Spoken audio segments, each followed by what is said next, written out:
Your car is totaled. The insurer offers $11,200, but comparable vehicles near you are listed around $19,000.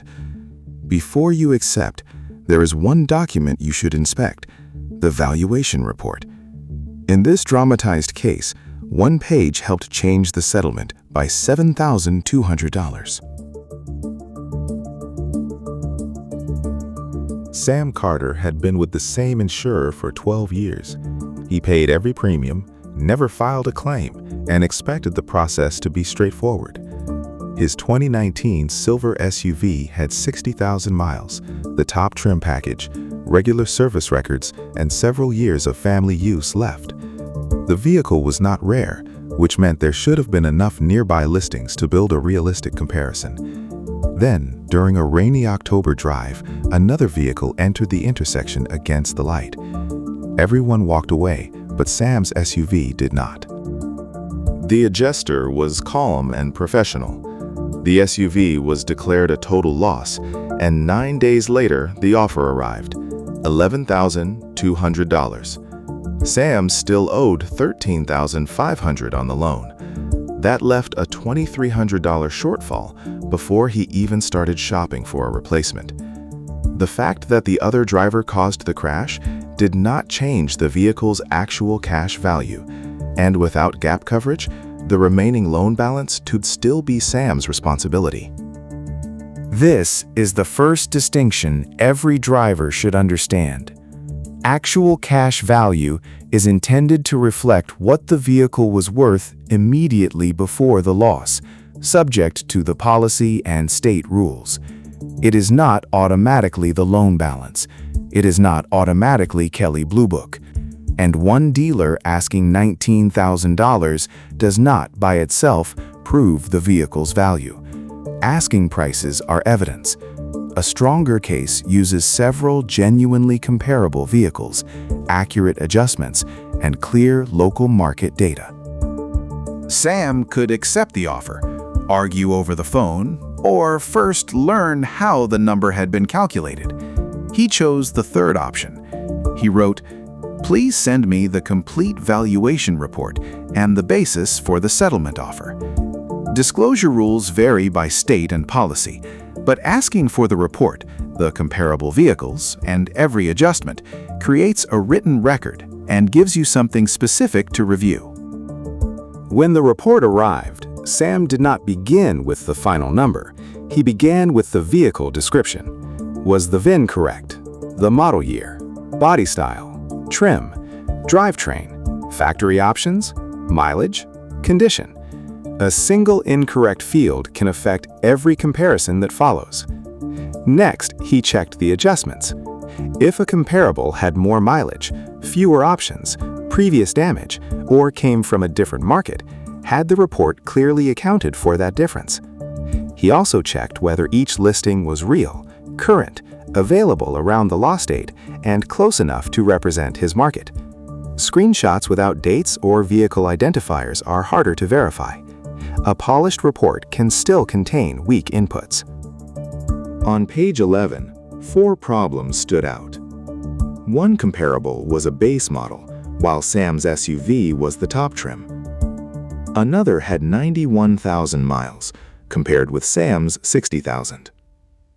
A third was located roughly 300 miles away in a less expensive market. And another showed a salvage history, a previously damaged vehicle being compared with Sam's clean title SUV. A lower-priced vehicle is not automatically invalid. It becomes a problem when material differences are ignored or poorly adjusted. The issue was not that comparisons were used. Comparisons are normal. The issue was whether they were truly similar and fairly adjusted. Sam built a counterfile instead of sending an angry email. He found 5 local listings with the same model year, trim, drivetrain, and similar mileage. He saved the listing date, dealer, distance, VIN when available, and screenshots in case the ads disappeared. He added service records and the factory options missing from the report. Then he created a 1-page summary: the insurer's comparable, the problem, the supporting evidence, and the requested correction. The average local asking price was $19,200. Sam also read his own policy. Many auto policies include an appraisal process for disputes over the amount of loss, but wording and availability vary. Under a typical process, the policyholder selects an appraiser, the insurer selects another, and the two appraisers choose a neutral umpire if they cannot agree. Appraisal usually addresses the amount of loss, not whether coverage exists or who caused the accident. It is not free. Each side may pay its own appraiser and share the umpire's cost, so the size of the dispute matters. Because Sam's claim was under his own policy, he wrote that if the documented valuation errors could not be resolved, he wanted to discuss the appraisal provision shown in his contract. He also kept the state insurance department in reserve. A complaint is not a shortcut to a guaranteed payment, and a regulator does not simply choose whichever number a consumer prefers. But if you believe an insurer ignored policy language, used an improper method, failed to explain adjustments, or did not follow state claim handling rules, you can submit a factual complaint with the policy, valuation report, timeline, and correspondence. The department can request the insurer's response and review whether the claim was handled according to the policy and state law. 11 days later, the insurer issued a revised offer, $18,400. No appraisal was needed. The increase was $7,200. It did not appear because Sam found a secret phrase. It appeared after he identified specific comparison problems, supported his position with local evidence, and used the dispute process written into his policy. If your vehicle is declared a total loss, remember this sequence. Request the valuation report and basis for the offer. Confirm every detail about your vehicle. Audit each comparable and adjustment. Build a written counteroffer using several local listings. Read the appraisal language and compare the potential recovery with the cost.